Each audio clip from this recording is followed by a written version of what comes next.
umaga sa inyong lahat. Last week, isa sa sinabi ko is yung about sa story ni Mary and ni Martha. Na si Mary, nung dumating si Jesus, pinili niya na iniwan niya ang lahat at siya'y nagpuri sa Panginoon. Tapos si Martha, siya naman ay naging abala, naghahanda ng para sa Panginoon. Maganda yon. Maganda na may ginagawa ka para dun sa mga tao. Could you imagine? More than 10 ata yung mga taong yon. Lahat kalalakihan siya yung nagpe-prepare. But Mary, sabi ni Jesus Christ, she chose the right one, di ba? Yung lumuhod sa harapan ng Panginoon at siya yung magpuri doon. Alam niyo mga kapatid, minsan sa buhay po nating mga Kristiyano,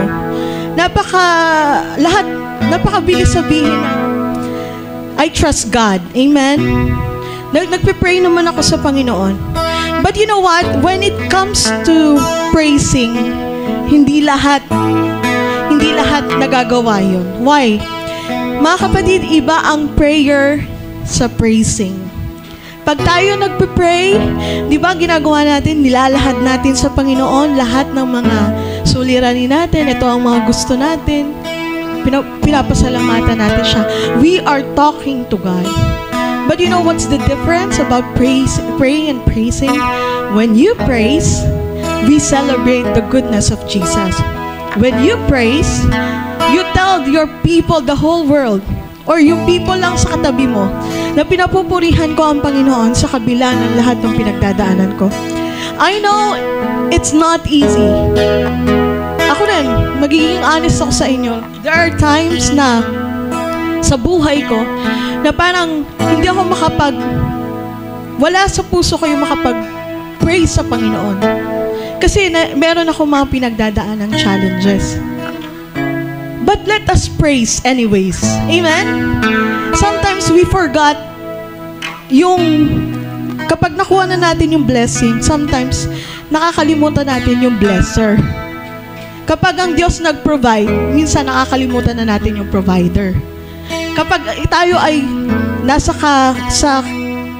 kasakitan at nananalangin tayo sa Panginoon, tayo pagalingin. Pag ating na-achieve na yung kagalingan, minsan nakakalimutan natin yung healer. Doon papasok ang pagpipraise. Na kahit na meron tayong mga pinagdadaan ng challenges, Ate Harlen, paano ako magpipraise? Baon ako sa utang. Ate Harlen, paano ako magpipraise? May sakit ako ngayon. My marriage is failing. The economy, lahat ng bilihin tumataas, magpapasukan. Marami akong problema, hindi pa ako nakakabili ng kailangan ko. But you know what, kapatid? Yung pagpipraise mo sa Panginoon, hindi mo alam na merong nakatingin sa'yo na kailangan din ng encouragement kagaya mo. Pero ikaw, choose mo o pinili mo magpuri sa Panginoon. Yun ang praise. Amen? Hindi na ako lalayo. Ito ang aking testimony. I've been dealing sa sakit ko for how many years? I've been asking God, Lord, pagalingin mo na ako. Pagalingin mo na po ako. But you know what? Ang aking pasasalamat sa Panginoon, ang praises ko sa Kanya kasi mata lang. At least able pa rin akong kumanta at makapagpuri sa Panginoon. Amen? Kahit na yung mata ko ganito. Di ba? Hindi siya pantay. Pero salamat na lang sa Panginoon kasi hindi yung mata ko ang tinitignan ko, kundi ang tinitignan ko yung lumikha ng lahat ng bagay. Amen? Yung Diyos na ang Kanyang habag at biyaya ay tuloy-tuloy, hindi tumitigil. Amen? Na ang Diyos na nagbigay sa akin ng lahat ng resources na kailangan ko, kaya ngayon able akong makatayo dito. Amen? Na kapag tayo yung nagbigay sa tithes and offering, ang titignan natin, papupurihan natin yung Diyos na nagbibigay ng resources sa atin. Amen? Kaya tandaan po natin, iba ang pray sa praise. Handa ka na ba mag-pray sa Panginoon? Na kahit na marami tayong pinagdadaanan, magpupuri pa rin tayo sa Diyos? Na kahit na hindi natin alam kung anong mangyayari bukas, pero titignan pa rin natin yung lumikha ng lahat ng bagay na ang Diyos na nagbibigay sa iyo ng grace, ng hope, ng magandang future. Amen? Kaya ngayon, mga kapatid,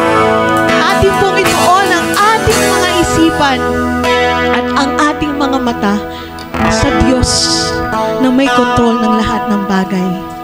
Amen po ba, mga kapatid? Inaanyayaan ko po ang lahat na tumayo. At tayo po ay saglit na manalangin sa Panginoon. Ang sabi po sa Biblia, tayo na't lumapit kay Yahweh na Diyos. Siya ay awitan, ang batong kublihan, ating ang handugan, masayang awitan. Tayo na't lumapit sa Panginoon at tayo ay magpasalamat sa Kanya. Amen? Sa umagang ito, whatever situation you are in right now, choose to praise anyways. Amen? Magpuri pa rin tayo sa Panginoon dahil siya ang provider. He's the blesser. He's the healer. He's our hope. Hallelujah! Hallelujah! Hallelujah! Oh, we praise you, Jesus. We glorify your name. We worship you, oh God. Hallelujah! Oh, we worship you, Jesus. Lord, this morning we entrust to you everything. We surrender to you everything. Lord, right now, Panginoon, di namin titignan ang aming sitwasyon, kundi ang titignan namin at pagpupukosan namin ngayon ay ang aming Jesus na nabayubay sa krus para sa amin at para sa aming lahat. Ibinigay ang kanyang buhay para kami ngayon ay merong kapayapaan, pag-asa na hindi kayang bilhin o ibigay ng mundong ito, kundi amin lamang nararanasan dahil sa iyong grace at mercy sa aming mga buhay, araw-araw. Kaya naman, Panginoon, ngayong umaga, tanggapin mo ang aming papuri, tanggapin mo ang aming pagsamba, ang aming pagdakila, ang bawat pagpalakpak ng aming mga kamay, ang bawat mga awit na aming sasabitin. We will celebrate you, Jesus, today and forever. Hallelujah! Palakpakan po natin ang ating Panginoon. Tayo po yung awit sa ating Diyos na buhay. Yes!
natin awitin yung ating worship song, kaya niyo pong mag-share po ako sa inyo ng storya. Mula po sa mga gawa, sino po nakakilala kay Paul? Kay Apostle Paul. Yan. May pagkakataon po na si Apostle Paul at kasama po niya si Silas na sila po'y nabilanggo. Sa paratang na, ang kwento po ay meron silang pinalaya na demonyo dun sa katawan ng isang babae. Ang nangyari po sila ay kinuyog, binugbog, at sila ay pinakulong ng panahon na yon. Alam niyo po sa verse 25 ng Gawa 16, ang sabi po dito, nang maghahating gabi na, sina Pablo at Silas ay nanalangin at umawit ng mga himno sa Diyos at nakikinig naman ng ibang mga bilanggo. Gusto ko pong kunin yung word na nakikinig naman ng ibang mga bilanggo. Could you imagine sa panahon na sila'y in trouble, there's difficulty, nasa sitwasyon sila na wala silang kalayaan, pero si Paul at Silas ay nanalangin at umawit sa Panginoon. At could you imagine yung mga hindi Christian during that time, nakikinig sila kay Paul at Silas. And then in verse 26, sabi dito, walang ano-ano'y lumindol ng malakas at nayanig pati ang mga pundasyon ng bilangguan. Biglang nabuksan ang mga pinto at nakalag ang mga tanikala ng lahat ng bilanggo. Ang lindol sa atin, parang ano po yan, diba? Sakuna. But during that time, nung lumindol, kalayaan ang hatid nito, kala Paul at Silas. At nagising yung mga bilanggo. Yung isang bilanggo, gusto na niyang patayin niya kanyang sarili kasi akala niya nakawala sila Paul. Pero sila Paul at Silas nagstay. And then anong sabi niya doon sa bilanggo? Huwag kang magpapakamatay. Uy, wag. Nandito kami. Na witness mismo na hindi Kristiyano yung pagpupuri at pagsamba nila sa Panginoon. At ano nangyari? Naligtas. Nagpatira pa yung bilanggo. Tinanong niya, paano po ako maliligtas? Yung soldier, nagpatira pa. Sabi niya, paano po ako maliligtas? Sinabi nila Paul, yung gospel, pinakilala nila si Jesus. And what happened? Yung buong sambayanan niya, pamilya niya, naligtas. Alam niyo yung ginagawa nating pagpapagal ngayon, pagpupuri sa Panginoon na kahit marami tayong pinagdadaan ng pagsubok, hindi natin nauunawa ng mga bagay-bagay. Bakit tayo nasa sitwasyon na to? Yung pagpupuri at pag-awit mo sa Panginoon, merong tanika lang nawawasak. Merong blessing. Amen? Kaya huwag tayo mag-atubiling magpuri sa Panginoon ngayong umaga, mga kapatid. Patuloy nating damhin ang kanyang yakap sa ating lahat, ang kanyang labis-labis na pagmamahal sa akin at sa iyo. Hallelujah. Let's worship our God. Ano nga bang nakita mo na sa akin ay ninais mo? Di ko inakalang ako ang pinili mo. Kahit sa madilim kong daan, tinawag ang aking pangalan, inangkin ang kasalanan ko.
makita bang iyong kakayahan.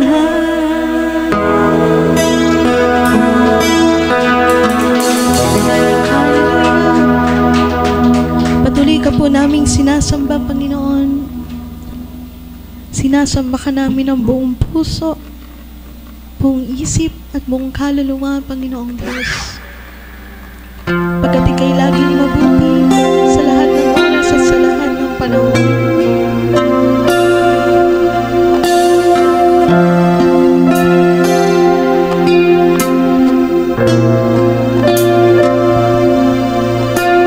Ako ay ako dahil sa iyong biyaya.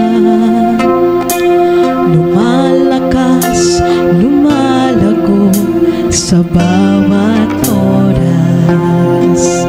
Sa lubungin man ang bagyo, Jesus, ikaw ang kanlungan ko. Liwanag mo ay gabay sa dilim. Inaakay sa tuwing nanghihina. Thank you, Lord. Binubuhat sa tuwing nadarapa. Pag-ibig mo sa akin ay wagas. Lagi kang mabuti. Noon, ngayon at bukas. Pangako mo palagi. Ako'y pinapalakas. Puso'y puno ng pag-asa. Sa bukas ko ay naroon ka. Jesus, sa'yo'y di na mangangamba.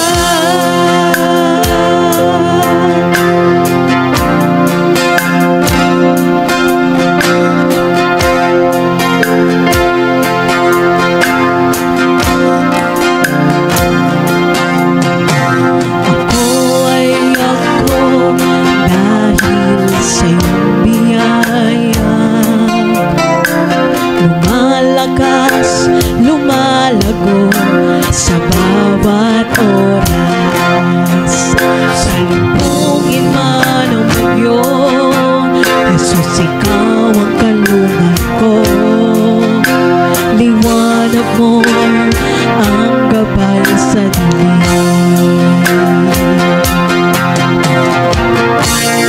Inaakay sa tuwing nanghihina. Binubuhat sa tuwing nadarapa. Pag-ibig mo sa akin ay wagas. Lagi kang mabuti.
right now, moving, opening our hearts, opening our ears.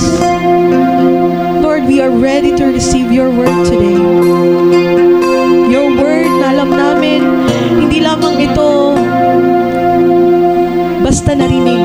We believe that your word is transformational, Panginoon. It will lead us to you closer, O God. Lord, maraming pong salamat sa buhay ng bawat isa na naririto ngayon. Lord, I just pray that today, let your people find their peace, their hope, the love that they need from you alone, Jesus. And let the Holy Spirit help us to understand every word, Panginoon, na masasabi o sasabihin ni Tatay Pastor sa umaga nito. At maging challenge ito sa amin na patuloy na magpatuloy sa gitna ng mga pagbabagong sitwasyon. Magpatuloy na magpuri at sumamba sa iyo. Maunawaan na namin, Panginoon, sa aming buhay. At lagi namin nais-naisin na ikaw ay papurihan. Salamat po ng marami, Panginoon. Sa iyo po namin pinagkakatiwala ang lahat. Sa pangalan ni Jesus, Amen and Amen. Makakaupo na po tayong lahat. Ating pagbibigay po ng ating tithes and offerings sa ating Panginoon. Kagaya nga po nung kanina pang encouragement, no? Lahat naman po tayo may pinagdadaanan talaga sa buhay. Isa lang po sa mga na magiging encouragement or illustration ko po ngayon. Hindi ko po sure kasi kung napapanood niya, pero sa YouTube, syempre sikat naman yun. Meron po doon yung YouTuber si Darman. Yan, di ba? Lagi siya yung mga thoughts niya doon, yung mga short film na ginagawa niya is laging encouragement, positivity. Tapos merong isa doon na ginagawa niya, parang may isang aplikante na papunta siya doon sa office kung saan siya mag-apply, syempre. Tapos along the way, merong isang matandang babaeng nasiraan ng sasakyan. Tapos yung kapwa aplikante niya, nakita din yung matandang yon. But instead na yung kapwa aplikante niya ay tulungan yung matandang babae, iniwan niya yung babaeng aplikante. Lalaki kasi yung isa niya kapwa aplikante. So yung lalaking aplikante, nagdira-diretso lang siya na parang wala siyang nakita. Kasi sabi niya pa dun sa babae, kaya hindi ka matatanggap sa kumpanyang to or kaya hindi ka magiging successful in life dahil inuubos mo yung oras mo sa mga ganyang uring bagay. Which is, yung babae nga kasi, tinugunan niya yung pangangailangan ng matandang nasiraan ng sasakyan. Tapos, syempre, nauna dun yung lalaking aplikante, nandun na yung mag-i-interview, yung interviewer. Pagkatapos, yung babae, syempre naubos yung oras niya kasi tinulungan niya nga yung matanda. At the same time, sabi nung matanda, nung naayos yung sasakyan, papunta rin naman ako or along the way din ako, sumabay ka na. So, sumabay yung babae, nakahabol siya, pero late siya. Tapos, during the interview or something like that, nagulat yung babae at saka yung lalaking aplikante. Kasi yung nag-i-interview or yung pinaka-boss na nag-i-interview, nanay pala niya yung nasiraan ng sasakyan. And yung, syempre, nagkaroon ng turnaround. Instead na yung lalaki sana yung matatanggap kasi nga very punctual siya, maganda yung record niya of his career and everything. Pero dahil dun sa kindness na ginawa ng babae, regardless na late siya, because nagpakita siya ng something good doon sa nanay nung boss, 'di ba? Siya yung natanggap, siya yung nag-excel doon sa industry na yun or sa career na yun. So at some point in our life, ganun po ang ating Panginoon. Dito kasi sa mga quotes ni Darman, ayan, talaga. Sabi isa dito sa quote niya, sabi niya, what's meant for you will come to you. So, ibig sabihin, parang sinasabi din po sa atin na ating Panginoon, whatever na plano ng Lord sa'yo, gagawin niya yon kahit anong mangyari. Sige nga po, sabihin mo sa katabi mo, gagawin ng Panginoon yon kahit anong mangyari. Amen? Sabi din dito, I may not be where I want to be, But thank God, I'm not where I used to be. So, ibig sabihin, pinapakita lang po sa atin na ang Lord, magaling siya. Bakit? Kasi, tignan naman po natin yung kalalagayan natin ngayon sa kalalagayan natin noon. For sure, may pagbabago yan. Why? Dahil nandito tayo ngayon, patuloy na nagtitiwala sa ating Panginoon, patuloy na nananampalataya na kahit anong mangyari, hindi tayo pababayaan ng ating Panginoon. Sabi po sa kanyang salita sa Jeremiah 17, 7 to 8, mapalad ang mga taong nagtitiwala kay Yahweh, pagpapalain ang umaasa sa Kanya. Katulad niya ay isang punong kahoy na nakatanim sa tabi ng batisan. Ang mga ugat ay patungo sa tubig. Hindi ito manganganib kahit dumating ang tag-init, sapagkat mananatiling luntian ang mga dahon nito. Kahit hindi umulan ay wala itong aalalahanin, patuloy pa rin itong mamumunga. Ang buhay po natin parang isang punong kahoy. At ang ating Panginoon, siya po yung ating batisan. Kaya naisin po natin na anuman po yung pinagdadaanan natin, huwag tayong mahiwalay sa batis na ito, sa tubig na ito na bigay sa atin ng ating Panginoon. At hayaan nating i-absorb natin anuman yung pagpapalang nais ibigay ng Panginoon sa ating buhay. At gayon din naman, kagaya ng kapag tayo'y namunga, kagaya ng isang bunga, hindi naman po ito nananatili sa puno. Diba? Nagiging provision din ito sa iba. Nag-overflow dapat ito sa iba. Ganon din po ang gusto ng Lord sa atin. Pag tayo'y namumunga, pinagpapala ng ating Panginoon, anuman pong aspeto ng ating buhay, sa spiritual man, sa ating physical, sa ating finances, matuto po tayong ibigay ito, ibalik ito sa ating Panginoon. Bakit? Kasi ang Lord, i-replenish na tayo kagaya ng isang batis, balik-balik, ino-nurture at ino-nurture tayo ng ating Panginoon. Gaya ng isang punong kahoy, ulit-ulit, hahayaan ng Lord, mamunga ka, mamunga ka, mamunga ka. At dahil doon, kaya nating magbalik at magbigay sa ating Panginoon. Amen? Amen. Kaya po sa umagang ito, I encourage everyone, anuman po yung halaga na meron tayo ngayon, whether you have your tithes or your offering, hindi po tinitignan ng Panginoon yung halaga na kaya nating ibigay, kundi kung ano po yung puso na nagnanais na makapagbalik sa ating Panginoon. Kagaya ng babaeng balo, na sentimo na lang, sabi sa Biblia, sentimo na lang yung meron siya. Kung tutusin, kaya niya nang ipangkain sa sarili niya or ipangtugon para sa last meal nila ng kanyang mga anak. Diba? Pero, nagbigay pa rin siya sa ating Panginoon. At guess what? Kinalugdan yun ng ating Panginoon. Binless siya ng ating Panginoon. So, ganun din po ang naisin ng ating puso. Magkaroon ng pusong mapagbigay at nakakasigurado po tayong hindi tayo pawawalan ng ating Panginoon. Amen? Amen. Bago po ang lahat, tayo po yung manalangin muna. Aming Diyos na siyang pinakamakapangyarihan sa lahat, nagpupulit at papasalamat po kami sa inyong harapan. Salamat po, Panginoon, sa umagang ito na kami iyong binigyan ng buhay, O Diyos, ng lakas. Kami narito, Lord God, iningatan mo kami para kami makapanambahan muli sa iyo, magkaroon ng kalakasan, Panginoon, sa pamamagitan ng iyong mga salita na siyang ibabahagi sa amin sa umagang ito. Bago man, Lord God, mangyari, Lord God, yon, bago mo kami i-shower ng iyong pagpapalang spiritual, Panginoon, hayaan mo sa oras na ito, pagpalain ka rin po namin sa pamamagitan ng aming tithes and offering.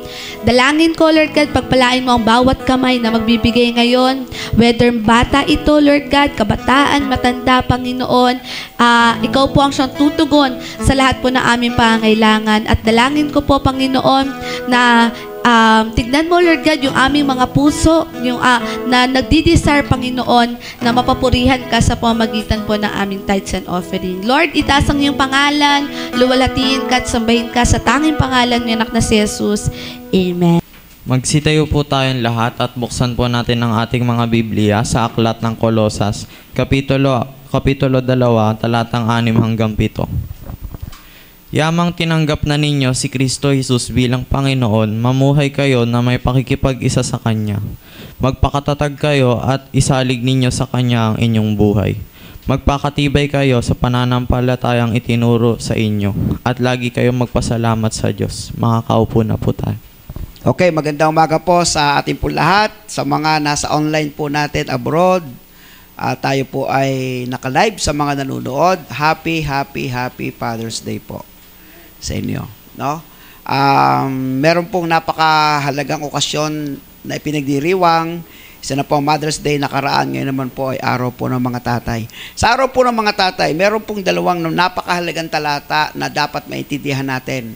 Ikaw man ay tatay ngayon o hindi ka tatay pero may tatay ka, o kaya naman ay meron kang oportunidad na maging tatay na, ito ang mga talatang akma para sa ating lahat. No? Kung nakikinig man ang aking daddy na 88 years old na, salamat po. No? Sapagkat sa angkan po ng aking daddy, sila na lang po ang natitira. 4 silang magkakapatid, patay na po yung kanyang mga kapatid, kamamatay lang po ng tiyahin ko. Ngayong araw lang na ito.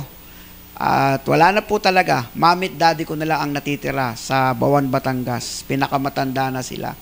Pag ang daddy ko ay nawala at ang mami ko wala na. Yung manalo doon sa lugar ng Batangas. Yung first generation, wala na po yun. Kami na po yung susunod na generation. Kaya kami po yung tinatawagan. So, kung atin pong ipagdidiwang araw po ng mga tatay, meron pong 3 halimbawa na dapat meron po tayo. Una, yung ating pong leadership bilang mga tatay. Pangalawa, yung ating obedience bilang mga tatay. Pangatlo, yung ating commitment. No? Ito pong leadership, obedience at commitment, ito po'y ipinakita ng 2 karakter sa Biblia. Ang isa po ay si Joshua. Sa Joshua chapter 24 verse 15, kung babasahin po natin, ganito po ang pagkakasabi niyan. At kung ayaw niyong maglingkod kay Yahweh, pumili kayo ngayon kung sino ang inyong paglilingkuran. Ang mga Diyos na pinaglingkuran ng inyong mga ninuno sa Mesopotamia o ang mga Diyos ng mga Amoreo na sinamba dito sa lupaing inyong tinitirhan, ngunit para sa akin, leadership, no? Leadership, obedience, commitment. Para sa akin at sa aking sambahayan. Okay po? Kay Yahweh kami maglilingkod. Pag ang tatay po, kaming mga tatay ang nangauna na sumunod sa Panginoon, manguna sa pamilya at magtalaga ng buhay. Nakakasigurado po ang pamilya na nagiging maayos sa kanila pong paglaki. No? Kami po ay pinamulat ng aking tatay na isang relihiyosong pamilya.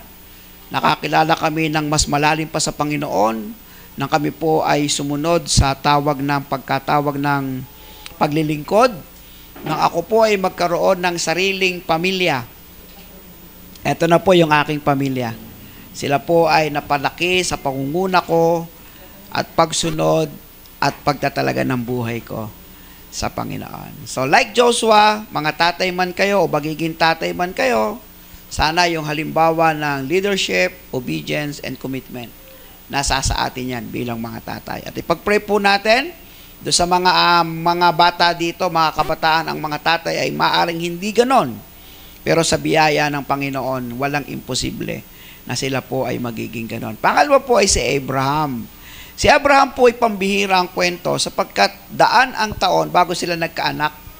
Sa tagal ng panahon, dahil ang kanyang asawang si Sarah po ay buog, pero binayaan pa rin sila ng anak. Pero nung sila'y magkaanak, ang malupit pong hamon ng Diyos, kinakailangan ihandog si Isaac sa kanya.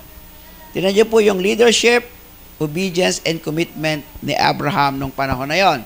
Genesis 22, 9-12. Pagsapit nila sa lugar na itinuro ng Diyos, gumawa ng altar si Abraham. Inayos niya sa ibabaw nito ang panggatong. Sinong inihiga? Inihiga si Isaac. Batapos gapusin. Nang sasaksakin na niya ang bata. 11. Tinawag siya ng anghel ni Yahweh at mula sa langit ay sinabi, Abraham, Abraham, narito po ako. Sagot ni Abraham. Sinabi ng anghel, huwag mong patayin ang bata. Huwag mo siyang saktan. Natitiyak kong ngayong handa kang sumunod sa Diyos sapagkat hindi mo ipinagkait sa Kanya ang kaisa-isa mong anak. is just a simple test of leadership, obedience, and commitment to Abraham na napaka-precious na Isaac. Pero nang hingin ng Diyos na ihandog, walang kabod-abod, walang kapag-ali-alinlangan, walang pagkatakot, walang pagkabalisa na yung kanyang anak ay handa niyang ihandog. Makasunod lang siya sa Panginoon. So, that is the kind of leadership na pinagpe-pray natin na yung ating mga tatay ay meron po tayo. Nakuha ba yung YouTube natin? Okay. Then, meron tayong isang tula na nakita natin sa YouTube. Tingnan po natin kung anong tula ito para sa ating mga tatay. Sige nga po. Pwede ba paki-off natin saglit yung ilaw? Kuya Alvin. Tingnan nga po natin. Ito po kakikita ko lang kanina lang eh. Na-impress ako dun sa kanyang tula. Para naman ma-appreciate natin yung ating pagiging tatay. Yan, ito na po. Ni Micah Listano. Ama, tatay, itay, papa, daddy, dad, lolo. Iba't iba man kami ng tawag sa iyo. Alam namin lahat kayo ay mayroong sakripisyo. Ikaw ang haligi ng tahanan na iyong binuo at kailanman hindi mo ito hahayaang bumuko. Malakas ka at matatag sa paningin namin, hindi napapagod at matalas ang paningin. Salamat sa pagtatrabaho para sa aming kinabukasan at salamat din sa matiyagang pag-aalaga pag wala ang ilaw ng tahanan. Matapang at matong ka sa paningin ng ibang tao, ngunit sa aming mga hiling, hindi makatanggi at nagbibigay ng gusto. Ngayong araw ng mga tatay, nais namin sabihin na bilib kami sa iyo at iniidolo ka namin. Mapalad kami at ikaw ang aming Ama. Pagpalain ka palalo ng ating Diyos na may likha.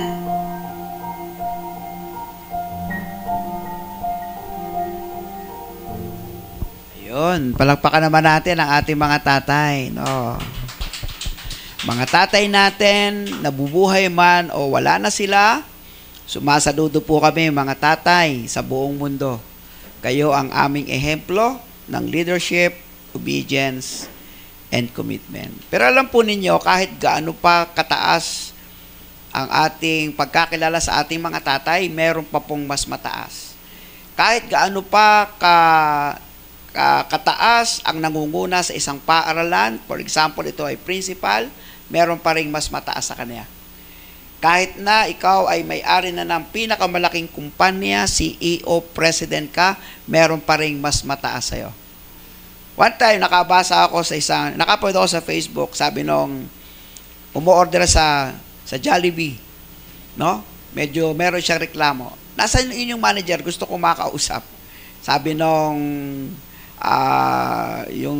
anong tawag ba doon? Yung crew, sabi nung crew, tayo po yung mag-pray. At kakausapin natin yung mas mataas pa sa manager. Diba? Nakuha niyo yung sense? No? Wala nang ibang mas tataas pa doon sa pinakamataas at pinakamataas sa lahat. Walang iba kundi ang ating Panginoon. Palakpakan po natin ang ating pinakamataas sa lahat. Kaya paksa natin ngayon ay may pamagat, ang kataas-taasang kapangyarihan ni Kristo. Wala nang ibang tataas pa sa kapangyarihan ng ating Panginoon. Sapagkat kung meron man, sa tingin ninyo, ay nakahihigit. Halimbawa, dito sa ating bansa, sa Pilipinas, meron lamang 10 mayayaman dito sa bansang ito na nagmamay-ari. Actually, nalampasan na nga ni Villar si Henry C. sa panahong ito. Siya na po yung number 1. Nung mamatay si Henry C. na may-ari po ng SM, pumalit po yung mga anak, nagkawatak-watak yung kapangyarihan nila. No? Dahil ipinamana na eh. Dahil nagkawatak-watak, bumaba yung kalidad. Merong iisa lamang korporasyon, iisang pamilyang namamayagpag dito sa atin sa Pilipinas. At ang ito ay ang Villar family. Pero, meron pang mas mataas sa kanya. Amen? Lahat ng pwede nitong isipin, lahat ng pwede nating sabihin, sa buong mundo, merong pinakamayaman sa buong mundo, meron pa ring mas mataas sa kanya. Okay po? Bakit po? May mataas pa rin sa kanya sapagkat yung lahat ng kung ano ang meron sila na pwede nilang ipagmalaki ay hindi pwedeng tumbasan ng buhay na meron sila. Ng talino na galing doon sa mas mataas sa kanila. Yung paningin, yung pandinig, yung pagsasalita, yung paglalakad, yung paggalaw ng ating buong katawan, galing pa rin sa mas mataas kaysa sa kanila. Amen po ba yan? Sana maintindihan po natin ito, na lahat ng bagay na iniisip nating nakahihigit tayo, hindi pa rin tayo ang nakakahigit. Meron pa rin mas nakakahigit sa Kanya. Mapalad ka kung ikaw ay naging matalino, summa cum laude, magna cum laude. Mapalad ka kung ikaw ay nagmay-ari ng malalaking negosyo dito sa bansang ito. Pero sana maintindihan mo, meron pa rin mas mataas sa iyo na gumawa na pwede mong pagtanawan ng utang na loob. Amen? At walang iba kundi itong kataas-taasang kapangyarihan ng ating Panginoong Jesucristo. Meron akong katanungan. Sa dalawang aso, isang puti at isang itim, sino sa palagay ninyo ang magwawagi kung sila ay maglalaban? Puti ang kalimitang sagot. Puti ang kalimitang sagot. Kasi ito po ay nagsisignify pagka puti mabuti, pagka itim masama. Tama, di ba? Ganun naman lagi ang kaisipan. Pero ang tama pong kasagutan dito, kung sino po yung pinakakain. Kung sino po yung pinalalakas, yun po ang magwawagi. Naunawaan po natin? Kung sino po yung pinakakain, kung sino po yung pinalalakas, kung sino po yung inaalagaan, mapaputi man o mapaitim, yun po ang magwawagi kapag sila po ay naglaban. Sa mundong ito na ating pong ginagalawan, meron pong mabuti, meron masama. Merong makadiyos, merong hindi makadiyos. Ang magwawagi dyan sa dalawang yan ay kung sino yung atin pong ini-entertain. Kung sino po yung ating binabalingan ng pansin. Yan at yan at yan ang magwawagi.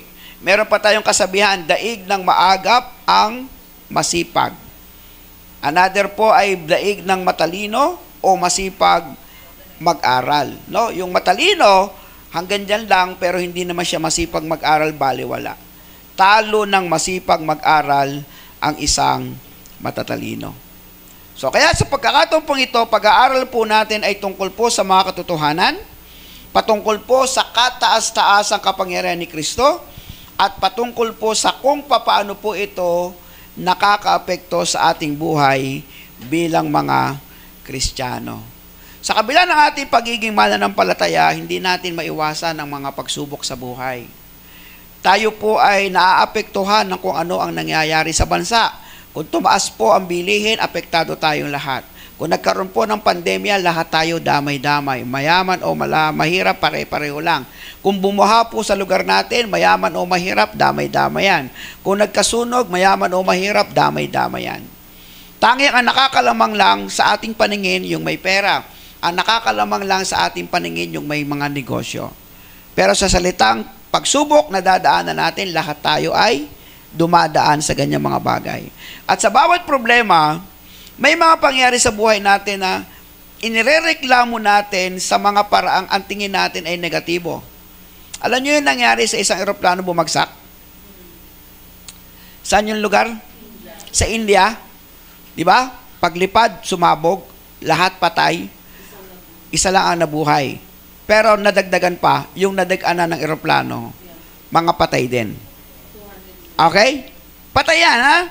Sa mga hindi mo inaasahang mangyayari, kaya tama sabi ng Biblia, huwag mong sabihin, huwag mong pangunahan ang mangyayari bukas. Sabihin mo kung loloobin ng Diyos, mangyayari ang lahat ng ito. Alam nyo, merong isang nagtestimony doon, tuwing madidelay ang flight, reklamo siya ng reklamo.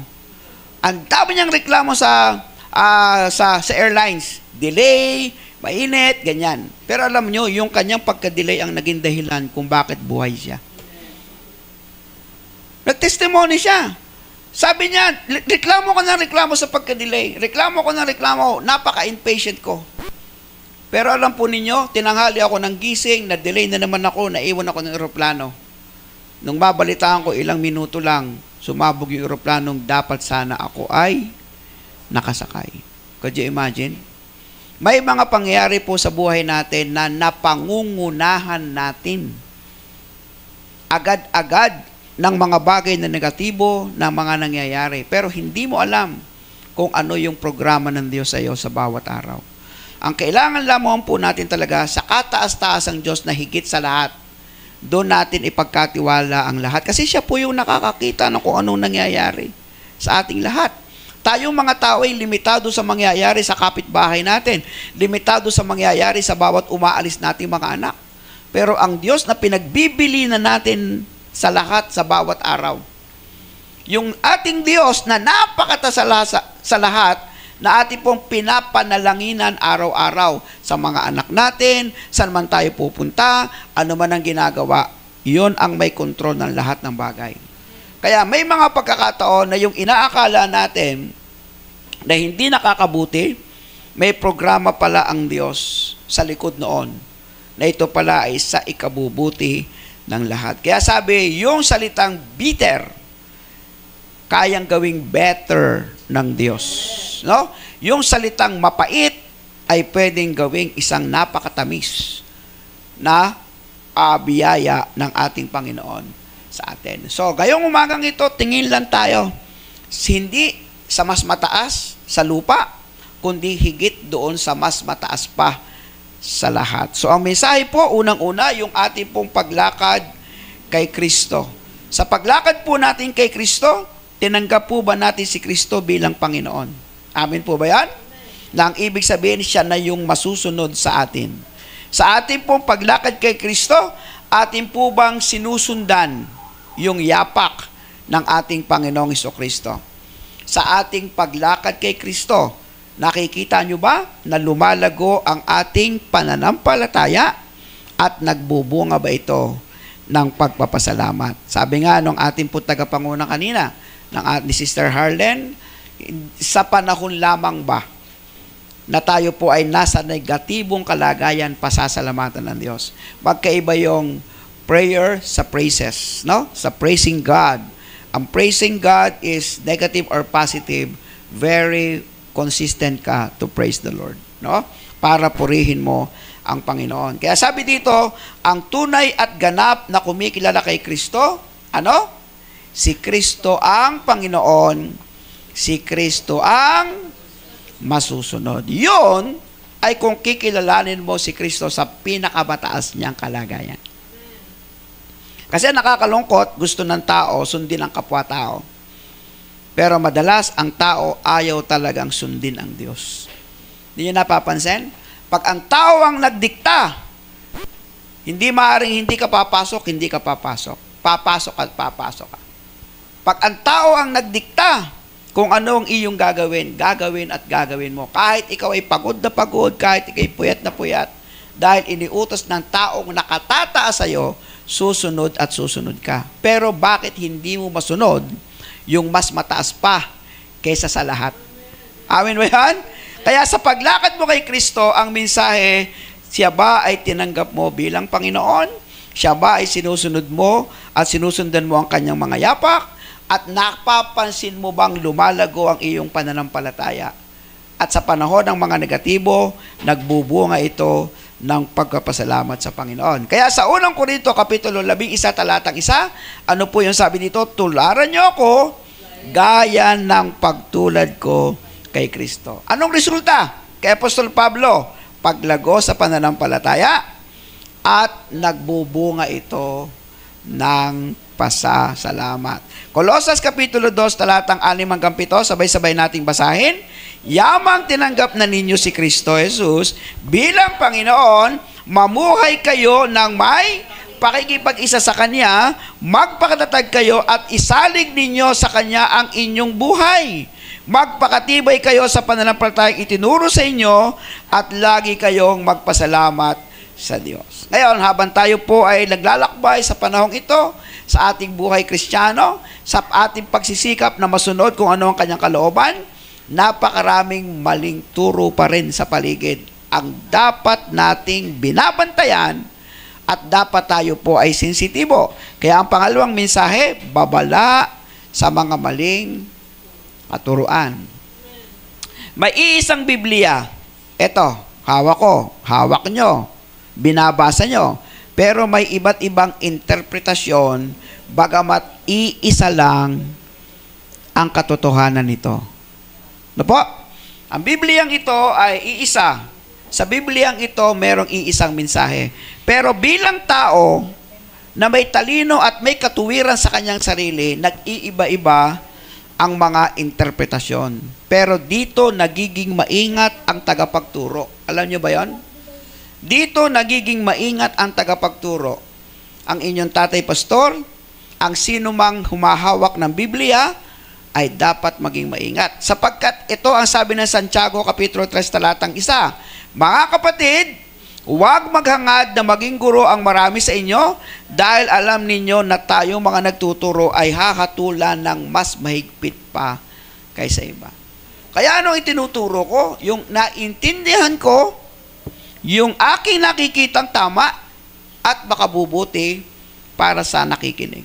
Ikakapahamak ninyo kung makapagturo ako ng paniniwalaan nyo pero mali. Pero doble-doble naman ang pananagutan ko sa aking pagtuturong ito. Kaya ano sabi ng Hebreo 4, 12, 13? Basahin po natin. Ang salita ng Diyos ay buhay at mabisa, mas matalas kaysa alinman tabak na magkabilay may talim. Ito ay tumatagos maging sa kaibuturan ng kaluluwa at espiritu, na mga kasukasuhan at buto, at nakakaalam ng mga iniisip at binabalak ng puso. Walang nilalang na makapagtatago sa Diyos. Ang lahat ay hayag at lantad sa kanyang paningin, at sa kanya kayo magsusulit sa ating mga sarili. Kung kayo po'y palabasan ng Biblia, mapapansin ninyo may mababasa kayo na parang ang sinasabi at ang mensahe ay patungkol sa iyong sarili. Yeah? Pagbasa nyo ng Biblia, bakit ganon? Parang itong binabasa ko ay patama sa akin. Bakit ganon? Ang binabasa ko sa Biblia ay parang tila baga, buhay na nangungusap ang Diyos sa akin. Ganon din, tuwing araw po ng pagsamba, si Tatay Pastor ay magbibigay ng mensahe, babasa tayo mula sa salita ng Diyos, merong kirot, merong pintig sa ating puso, merong sa isipan natin nagsasabi, Panginoon, salamat, akin yun mensahe na yon. Tama ba yan? Akin yung mensahe na yan. Ako ang kinakausap mo sa bagay na yan. Narito ako, nagpapakababa ako, at papahalagahan ko ang iyong salita. Kaya ano sabi ng Colossus 2, 8-10? Mag-ingat kayo upang hindi kayo mabihag ni numan sa pamagitan ng walang kabuluhang karunungan at pandaraya na ayon sa mga tradisyon ng mga tao at mga alituntunin ng mundong ito, at ang mga ito ay hindi ayon kay Kristo. So, ang ating pong mga pinag-uusapan, ang ating pong pinag-aaralan, ang ating pong mensahe kada linggo o anumang pag-uusap natin, ibinabase natin sa tamang pagkaintindi po natin sa banal na kasulatan. Sapagkat kung meron pong mali na akin pong ituturo o sino man ang guro sa aking mga anak na magtuturo ng mali, ikalilihis po natin ang landas, subalit dobleng pananagutan naman namin na mga nagsisipagturo. Sapagkat ang buong kalikasan ng Diyos ay na kay Kristo sa kanyang pagiging tao, kaya't nalubos ang inyong buhay sa pamagitan ng inyong pakikipag-isa sa Kanya na siyang nakakasakop sa lahat ng kapangyarihan at pamamahala. Kung ang kaugnayan nyo kay Tatay Pastor, mabuhay. Kung ang kaugnayan nyo ay sa mga bossing ninyo, sa inyong mga trabaho, mabuhay. Kung ang ating pong kaugnayan at ang ating pong malalim na ating pong sinasandigan ay sa Pangulo, kung may kaugnayan tayo sa Kanya, mabuhay pa rin. Kasi meron pong mas mataas, higit sa lahat, kahit sa kanino man sa atin. Kaya ang sabi po ng Biblia, sa pamamagitan ng ating pakikipag-isa doon sa pinakamataas at wala nang tataas pa, na siyang nakakasakop sa lahat ng kapangyarihan at pamamahala. Kung tayo po'y sa Kanya susunod, kung tayo po'y sa Kanya sasandig, hindi tayo maililigaw ng kahit anumang maling katuruan na nagkalap dito sa mundong ito. No? Malalaman naman natin yan sa pamamagitan po ng ating discernment spirit, sa ating pong pananalangin sa Diyos, sa pamamagitan ng marubdob na pag-aaral ng banal na kasulatan. Ngayon, sa ating pong pang-araw-araw na paglalakad sa mundong ito, sino ka ba? Ano ba ako? At ano ba ang pagkakilala ng bawat isa sa atin? Yun po yung pangatlong mensahe. Ang tunay na ikaw at pagkakilanlan. Sino ka at ano ang totoong ipinapakilala mo sa sanlibutan ito? Kung kayo ba ay malalayo sa probinsya, mapupunta kayo sa ibang lugar, ipapakilala nyo pa bang kayo ay Kristiyano? Natutuwa po tayo, sina Michelle, na dati nating kasama dito, na naroon na po sa lugar po ng Pampanga, nagmensahe sa akin, Tatay Pastor, meron na kaming simbahan na sinisimbahan. At ang aking mga anak ay involved na rin sa mga young people. Di ba? Nakakatuwang isipin. No? Ang biling-biling ko, mga anak, kung kayo man ay lalayo sa aking pangangalaga, saan man kayo mapunta, magpakilala kayong mga Kristiyano kayo, mga anak na kayo ng Panginoon, at humanap kayo ng kapwa nyo Kristiyano. No? Sina Wendy po ay ganun din. Meron na daw po silang nasumpungan na simbahan at pastor na magpapatuloy ng pagtuturo sa kanila. Okay po? So, sabi po dito, may mga bulaang turo na pwedeng makapanlinlang sa atin. May mga pilosopong walang saysay at ang paniniwala ay tradisyon ng tao. At si Kristo lamang ang may buong kapangyarihan at karunungan. So, sino ka at ano ang totoong ipinapakilala mo? Sa Matthew 5:13-16, sabay-sabay po nating basahin. Kayo ang asin ng sangkatauhan, ngunit kung ang asin ay mawala ng alat, paano pa ito mapapaalat muli? Hindi ba wala na itong kabuluhan, kundi ang itapon at tapakan ng mga tao? Sundan po natin.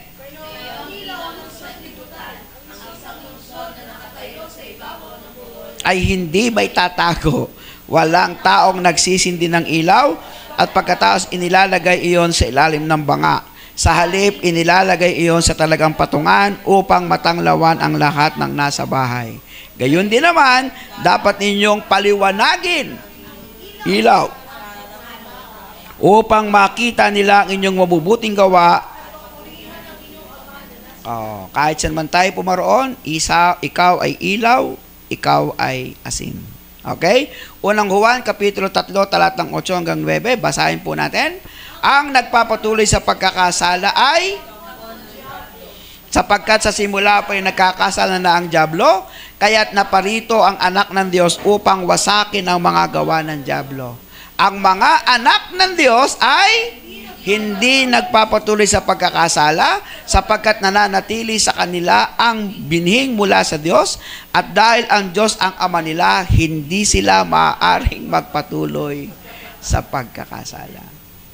Kaya ano ba ang pagkakilanlan ko? Dito, okay ka, pero pag lumayo ka na sa amin, balik ka na naman sa dating mundo. Dapat, we have only one identity. Anak tayo ng Diyos, Kristiyano tayo, sumusunod tayo sa Panginoon. Kahit saan tayo makarating, asin at ilaw ako ng sanlibutan. Tama? Kaya sabi po dito, tinatalikuran na ang mga kasalanan sa pamamagitan ng pagkapatawad ng dugo ni Jesus. No? Si Kristo po, tayo po ay namatay na sa kasalanan at nabuhay naman tayong kasama ni Kristo. At ang kautusan ay wala na sa atin. Tayo po ay nabubuhay na sa biyaya at pagsunod sa ating Panginoon. Sa Colosas, Kapitulo 2, talatang 11-15, sabay-sabay po nating basahin. Dahil sa pakikipag-isa kay Kristo, tayo'y tinuli hindi sa laman, kundi sa pagwawaksi ng masamang hilig ng laman. Ito ang pagtutuling mula kay Kristo sa pamamagitan ng bautismo na ilibing kayong kasama ni Kristo at muli rin kayong nabuhay na kasama niya dahil sa inyong pananalig sa kapangyarihan ng Diyos na muling bubuhay sa Kanya. Kaya't dating patay dahil sa kasalanan, kayong mga hintil na hindi saklaw ng pagtutuli ayon sa kautusan ay binuhay ng Diyos na kasama ni Kristo. Pinatawad niya ang ating mga kasalanan at pinawalang bisa ang lahat ng naisulat ng alituntuning laban sa atin, pati ang mga pananagutang kaugnayan nito. Pinawi niya ang lahat ng ito nang ipako siya sa krus. Sa pamamagitan ng kanyang kamatayan sa krus, nilupig niya ang mga pinuno at kapangyarihan ng sanlibutan. Ang mga ito ay parang mga bihag na kanyang ipinarada sa madla bilang katunayan ng kanyang pagtatagumpay. Wala nang mas mataas pa doon sa sinasamba nating pinakamataas at pinakamakapangyarihan sa lahat. Walang iba kundi ang Panginoon, pinagmumula ng ating buhay araw-araw, paghinga araw-araw, kalakasan araw-araw, hanggang sa tayo ay kunin na ng ating Panginoon. So ano po ang kahalagahan ng pagtanggap kay Kristo? Paano mo niyayakap at pinapahalagahan ang iyong pakikipagrelasyon kay Kristo? Una, huwag nating hayaang hatulan tayo ng ibang tao.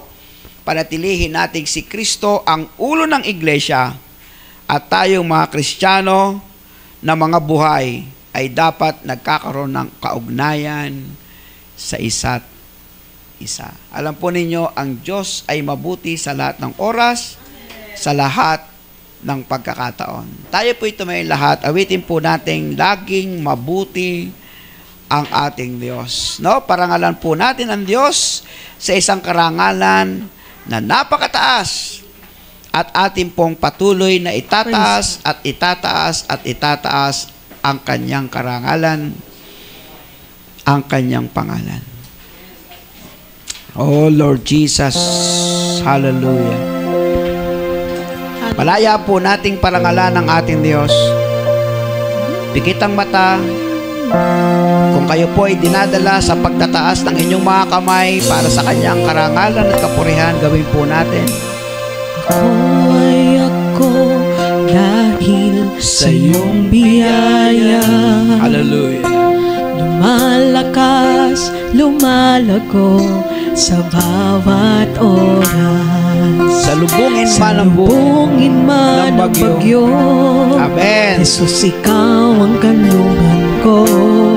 Amen. Liwanag mo ang gabay sa dilim. Hallelujah.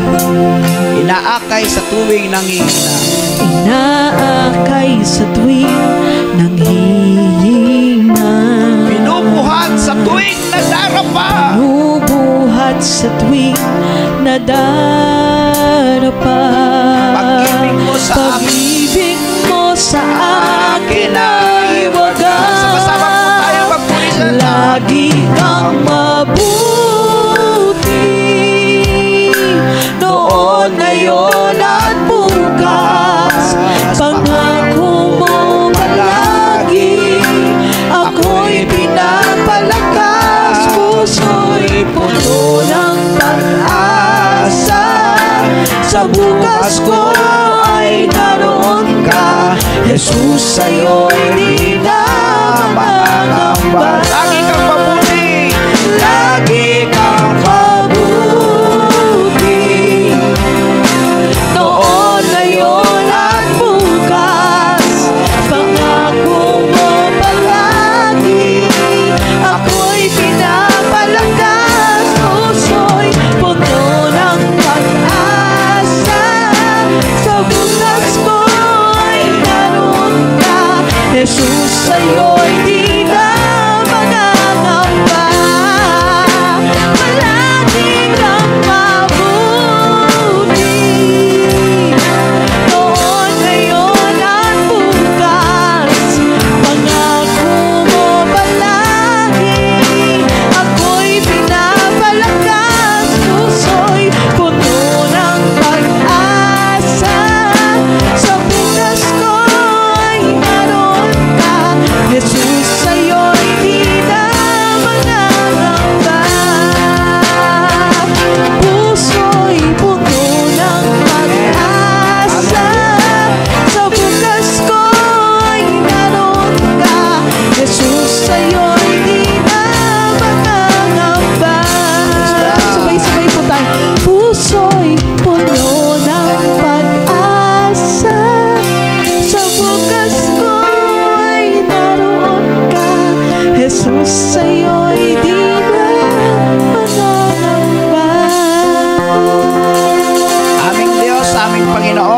Nagpapasalamat po kami sa iyo pong kabutihan. Salamat po sa Lord. pribilehiyo na kami ay maging tatay ng amin pong pamilya.